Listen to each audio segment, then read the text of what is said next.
It's time to talk about Strixhaven collector boosters.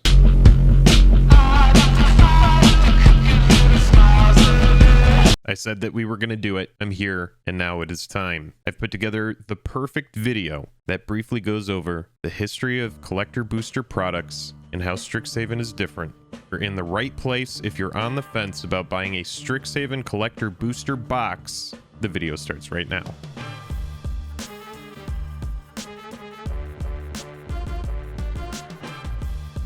Special thanks to our Patreon supporters who power our channel. Check out our Patreon for monthly giveaways, exclusive content, and even a starring role in our fan fight series. Link in the description below. Hello and welcome to the day. Thank you for spending your time with us. I'm Jake, and welcome back to another episode of Jake and Joel Are Magic. Today we are talking about Strixhaven collector booster boxes. We're going to talk about the price of those in just a moment. It's hovering around like $211 to $220 right now, but you can find them for varying prices. But if you are interested in Strixhaven collector boosters and you haven't pulled the trigger, that's probably why you have stumbled upon this video, or maybe you're just following up in the future. Who knows? The date of recording right now is April 14th, so keep that in mind as we talk about these prices. I'm going to briefly talk about other collector booster products which started in Throne of Eldraine, and we're going to go all the way up to the present. Also, make sure to check the description of the video for any articles that I mention, as collecting Strixhaven is going to be down there. That is from the Wizards of the Coast mothership. If you like these videos where we get into the nitty-gritty and talk MTG finance, I encourage you to click like and subscribe. That's the best way to support the channel with just the click of a button. If you are a fan of Jake and Joel, head on over to Patreon, get your name in every video. We send you a two-headed giant. There's giveaways. All right, we have a lot to talk about today, so let's get into it. For the purpose of this video, we're going to use eBay, and we're just going to compare the prices of these collector products, and I'm going to give you a brief history of the collector products. But what you need to keep in mind is, as of right now, April 14th, 2021, Strixhaven collector booster boxes, and again, this is a 12-pack booster box, collector booster box. It comes with all the bells and whistles. $213.79. What you need to know about all collector booster products, and I made a little note card here that I'm going to reference sometimes, so you might see me looking down upon it. All collector products have lots of common and uncommon foils. There's full art variants. Most have showcase variants that are unique to the set, which are going to be different frames of cards, different alternate art variants of cards. Some of them will feature commander cards that either come in a commander pre-con that releases alongside the set, or the commander set of the year, like Commander 2020 and Commander 2021, which is going to be relevant to Strixhaven. But they all offer their own alternate art variants. Now, keep in mind that alternate art variants first popped up. We really started seeing them in Battle for Zendikar, Kaladesh, Amonkhet, those sets. We saw Expeditions in Battle for Zendikar and Oath of the Gatewatch. We saw Masterpieces in Kaladesh and Aether Revolt, and then finally Invocations in Amonkhet and Hour of Devastation. These cards were received, there were mixed reviews on them. A lot of people loved the Expeditions and the Masterpieces, and then when Invocations came around, there were mixed reviews. But over the years, and now Wizards of the Coast has really entered into this age of variants. You can learn more about this. Make sure to check out my other videos on these collector products, because I dive more into these products specifically, but we are briefly going to go over each set as we lead up to Strixhaven, so that you can have kind of an idea of what Strixhaven has to offer that these others don't, and what these others have to offer that their counterparts do not. We're going to start with Throne of Eldraine. Now, you have to keep in mind with Throne of Eldraine, this came right after Ultimate Masters. Ultimate Masters was the first time that we saw box toppers. Box toppers were introduced after War of the Spark Mythic Edition and that entire debacle. Wizards of the Coast sent out ultimate box toppers, which we would later find out would be included in sealed Ultimate Masters booster boxes. So a box topper was an extended art frame. That's what we know it as today, as of April of 2021. But in 2019, it was the new hot rage. Throne of Eldraine came out in October 4th, 2019. It was the first collector product that we saw.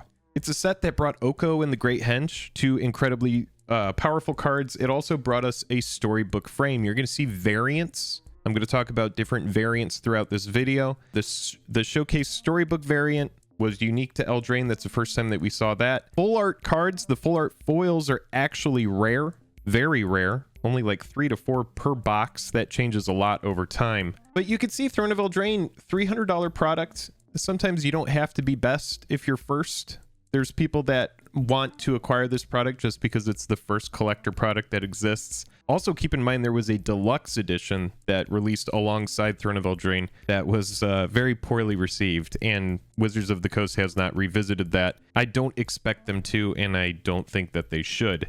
A lot of great cards came out of Throne of Eldraine as well. Again, I mentioned Great Henge and Oko. Oko, so good it has been banned in pretty much everything. And Great Henge, just an amazing green EDH staple. It already needs a reprint. And also keep in mind the land cycle in each of these sets, as land cycle really does make or break a product, in my opinion, a lot of the time. Throne of Eldraine had really nice lands with the castles. We just talked about Throne of Eldraine collector boosters, and now Theros Beyond Death comes out after it. And what is up with this huge difference in price? We just saw a $300 collector booster box. What happened with Theros Beyond Death? Well, let's talk about Theros Beyond Death. Came out January 24th, 2020. Came out with powerful cards like Uro and Kroxa, which have been very impactful, to say the least. Also features Constellation Showcase. So while Throne of Eldraine had that Storybook Showcase, now we have Constellation Showcase cards. This set also has full art foils like the others, but a very lackluster final two slots. You would find a lot of the time you were getting like double Caliphate or double Annex, a lot of double demigods right at the end. Very rarely would you get like a Thassa or a Perforos or something like that. So the end of the box ends up being very lackluster. And again, this has an interesting land slot. Keep in mind the land slot in each of these collector products is going to be very different, drastically different throughout. And you really do want to pay a lot of attention to that land slot, because the set we're about to talk about has a very good land slot, while Theros Beyond Death was stuck with Scrylands. Scrylands are great in standard, but they're kind of lackluster eternally, which is something that you need to think about, which has a lot to do with this very drastic price difference. Next, we're going to talk about one of my favorites. Yeah, $250 for Ikoria Lair of Behemoths. Now, this product was delayed. It came out in May 15th, 2020. It's such an interesting product. It's the first time that Godzilla, the first time that we saw a huge crossover IP end up in a main set. The showcase frames in this product are like a bright, bold comic book looking variant. The land slot is awesome. It features triomes, which are just hugely impactful in EDH, very strong cards. And the end of the pack, unlike Theros Beyond Death, is very impactful, very powerful, with the Godzilla variant showing up at the end. Also, a big thing about Ikoria is Commander 2020 released alongside it. So you could pull cards like Fierce Guardianship and Deflecting SWAT in these collector boosters. You can watch videos of this. It's honestly just a home run product as far as the triomes, the Godzilla crossover that's done very tastefully, as the Godzilla cards are just variants of actual MTG cards. And then, the Commander 2020 generals and staples popping up in those products as well. It really does make it a home run. This is one of my favorites, and I think it will age really well over time, especially as more and more players wake up to how good the triomes are and stuff like that. So you could get foils of those. You can get those really nice showcase variant full art foils and non-foil full arts. Really, really good product. Then we get to Core 2021, and it's a good product, but it is a little bit more of a step back from what we were used to. Prices are a little bit lower. You can see that you could get a box for $219.99. Let's talk a little bit about Core 2021. Terror of the Peaks and Ugin are a couple of the big chase rares in this. It also features a plethora of different Teferis. Also features cards from Chandra's Storybook, which is pretty lackluster, but worth noting. The land slot is meh.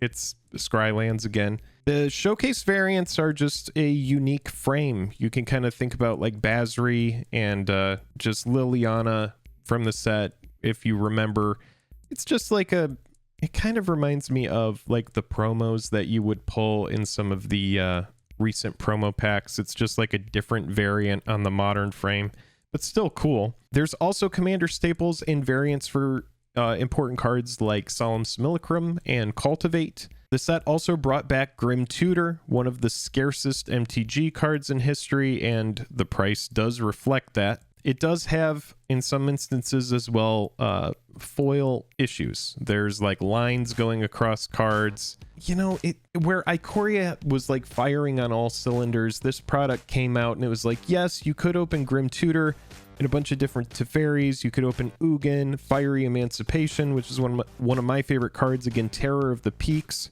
which is a fantastic card as well. But instead of having a chance to pull those great commander cards like in Ikoria, you were just pulling stuff like, I don't know, the Chandra or Chandra's Ignition or whatever, just a little bit lackluster. Which brings us to Zendikar Rising, released September 25th, 2020. Oh man, this product is actually really underpriced for the amount of value that's in it, in my opinion. Zendikar Rising brings us 2 sealed non-foil expeditions per box, and then most boxes have 1 to 3 foil expeditions in the packs within. Obviously, Zendikar Rising is the return of foil full art basic lands. It also features MDFCs or modal dual-faced cards.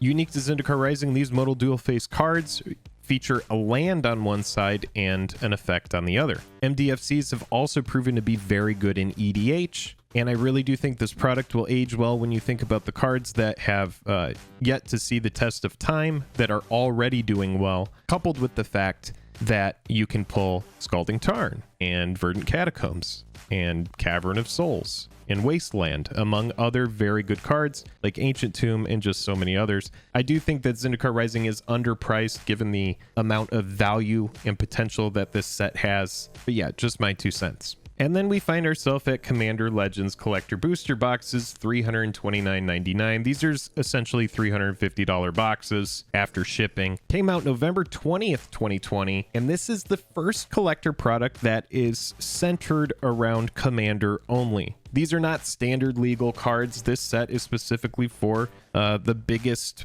most impactful MTG format in history, Commander. Changed my mind. Debut of Jeweled Lotus and Hull Breacher. Jeweled Lotus, Black Lotus for your commander. Absolutely nutty. Its showcase variant are etched foils. There are 3 etched foils per pack that feature powerful commanders. The quality on this product is good, but the foil quality is just awful. Actually, it's all over the place. Sometimes it's fine, and sometimes it's just the worst imaginable.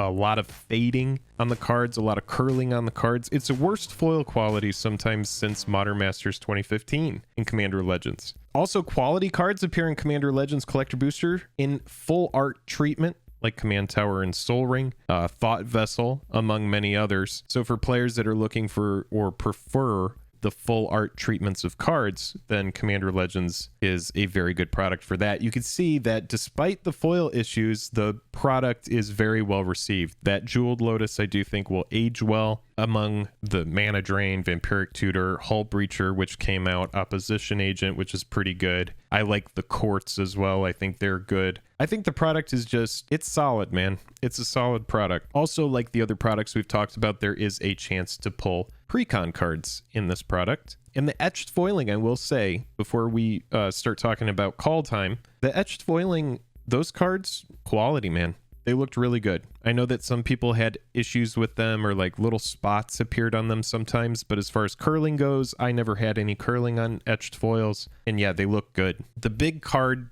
in Commander Legends is Jeweled Lotus, and the only place to find the foil extended art, most pimp version before they put it in a secret layer or reprint it as some sort of masterpiece is in this product. So if you're looking for the big daddy Jeweled Lotus, Commander Legends Collector Booster is where it is. And then after Commander Legends, we go to Call Time, and everybody has already spent all of their Commander Legends dollars, and Call Time, coming out January 28th, 2021, does not see nearly the same love. There's a new Vorinclex with Phyrexian etched text that everybody gets hyped on. The showcase variants feature this cool Viking frame. It is the return of modal dual-faced cards like we saw in Zendikar Rising, except this time instead of lands on the other side, it will be a creature with an equipment on the other side. 1 foil snow basic land per pack in these collector boosters. A significant upshift in foil full arts. If you are not pulling a foil showcased modal dual face card, you are pulling a foil full art rare or mythic in each pack. Again, there's a chance to pull precons and commanders.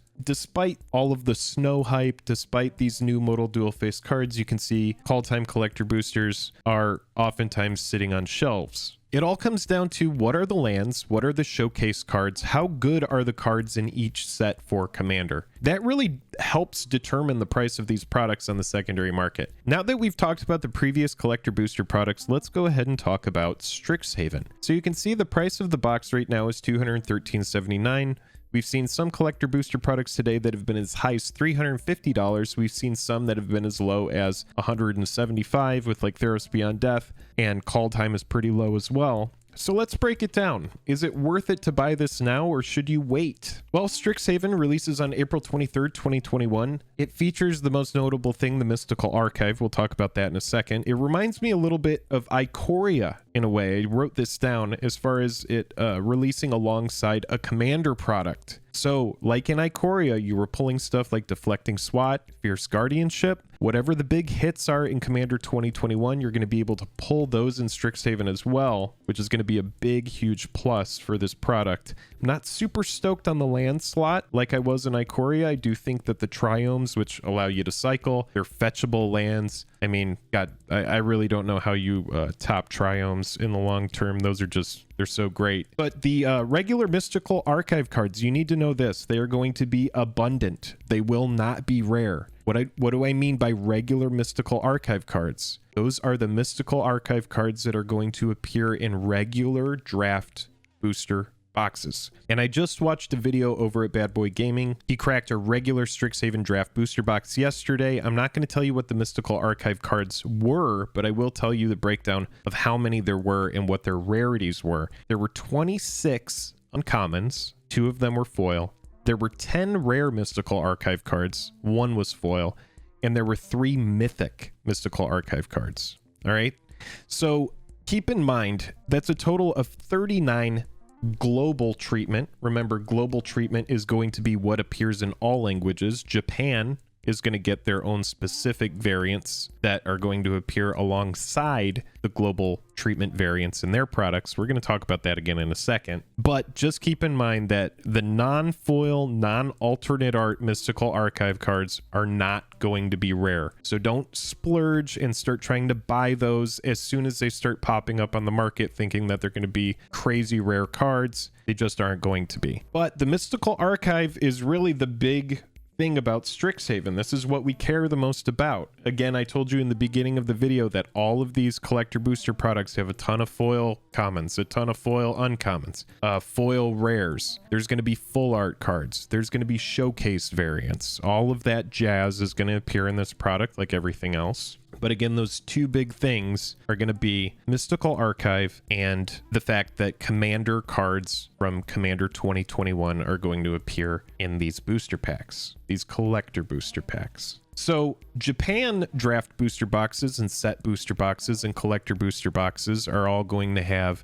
these Japanese alternate art variants of the Mystical Archive cards. And remember, Mystical Archive has big hits, right? Like Tainted Pact, which just got its first reprint, which is a huge CEDH staple in Commander. But also Demonic Tutor is getting a reprint. Teferi's Protection is getting a reprint. I'm not going to talk about all these reprints. You can go do your own due diligence, look up the cards yourself. And I'm also not talking about expected value or any sort of EV on this product. You may have been like, when is Jake going to talk about EV? I'm not going to, because most of the cards are going to drastically drop in price. But the alternate art cards, the alternate art Mystical Archive cards are going to appear in all collector booster products. Okay? My estimation, my best guess is that in these collector booster products, we're going to see maybe 1 or 2 Japanese alternate art mythic Mystical Archive cards per box. Meaning that if you're pulling the Teferi's Protection, if you're pulling the Demonic Tutor in Japanese alternate art, you're going to be very lucky. And I do think that those are going to have a huge premium in the long term. And I do think that this product will go up.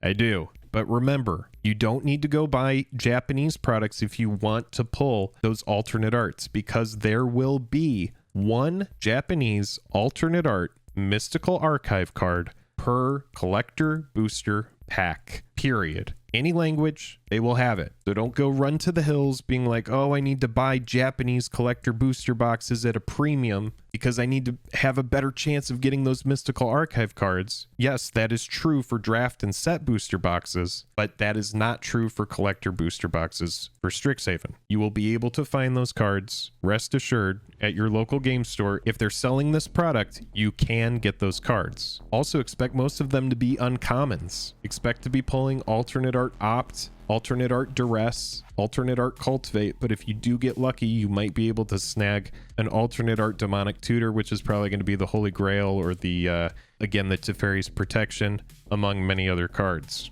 One of my favorites is Chaos Warp. I also like the art on Crows and Grip. There's a lot of very beautiful cards. Again, go look all of those up. So now that we've kind of broke it down, we've talked about this, the mystical archive. Is it worth it to you? What do you think of it? Have you looked at the spoilers? We do a great breakdown of the best mystical archive cards for Commander as far as finance goes. You can go check that video out. I'll put it in the cards right now. But it really does come down to how interested are you in the mystical archive? Is there a lot of appeal there to you? Does that list of cards appeal to you? Do those variants appeal to you? Does the art look good? Is it something that's aesthetically pleasing to you? Or does it bum you out that they're not in English? So you could get the regular mystical archive, the global version, which isn't going to have as much value, or you can seek out the rare Japanese alternate variants. In this one specific way, it reminds me of War of the Spark. In Japanese booster boxes of War of the Spark, you are able to pull alternate art versions of all of the planeswalkers featured in that set, and that is exclusive to Japanese products. So when you think about it, it's like Wizards of the Coast said, wow, there's a lot of appeal for the Japanese product chasing these anime-looking planeswalkers. We all know about Amano Liliana and that $3,000 price tag that comes with that foil alternate art variant, which is just shenanigans. I'm not saying any of the cards featured in these products are going to be anywhere near that price tag, but it is kind of interesting that Wizards of the Coast has decided, hey, you know what? We're going to go ahead and we're going to put the Japanese alternate art variants in all language products, in collector boosters, just because they know that people are going to chase the variants. So you've heard it all. We've talked about the previous collector booster boxes. We've talked about Strixhaven. We've talked about the mystical archive. Again, go check out the other playlists where I delve in deeper talking about the mystical archive. I review the other collector booster products from the past. You can kind of see the evolution of how I've done these Is It Worth It videos for the collector products and where we have come today, because it's so different from Ultimate Masters when we first saw those box toppers, those ultimate box toppers. How ultimate are they if they appear in every single product? But yeah, $213.79. I would say it is worth it. You get a chance to pull the Commander cards like we've already talked about that are going to be featured in Commander 2021, but you also get more modal dual face cards, which are probably going to prove to be good in the long term. This set does have MDFCs like Zendikar Rising and Kaldheim have, but it also has that mystical archive, which features very powerful, very strong commander cards in new variants. I'm not saying that the variants are going to stop here, because we know that they're not. Wizards of the Coast is all gas, no brakes as far as variants go. They're just going to keep printing them into the dirt. They will appear in Secret Lair products. They will appear in collector boosters. Teferi's Protection will be printed 100 more times. I'm sure that it will be. Demonic Tutor will be printed 100 more times in 100 different ways when this game is all said and done. So yeah, do your own due diligence. Figure out if it works for you. Would I buy it $213.79? Yeah, I think that works for me. I think it's worth it. Until next time, I'm Jake with Jake and Joel Magic. I hope you've enjoyed this video. If you did, click like and subscribe. It's the best way to support the channel. I will see you on the flippity. What even is the flippity? Ugh, who cares?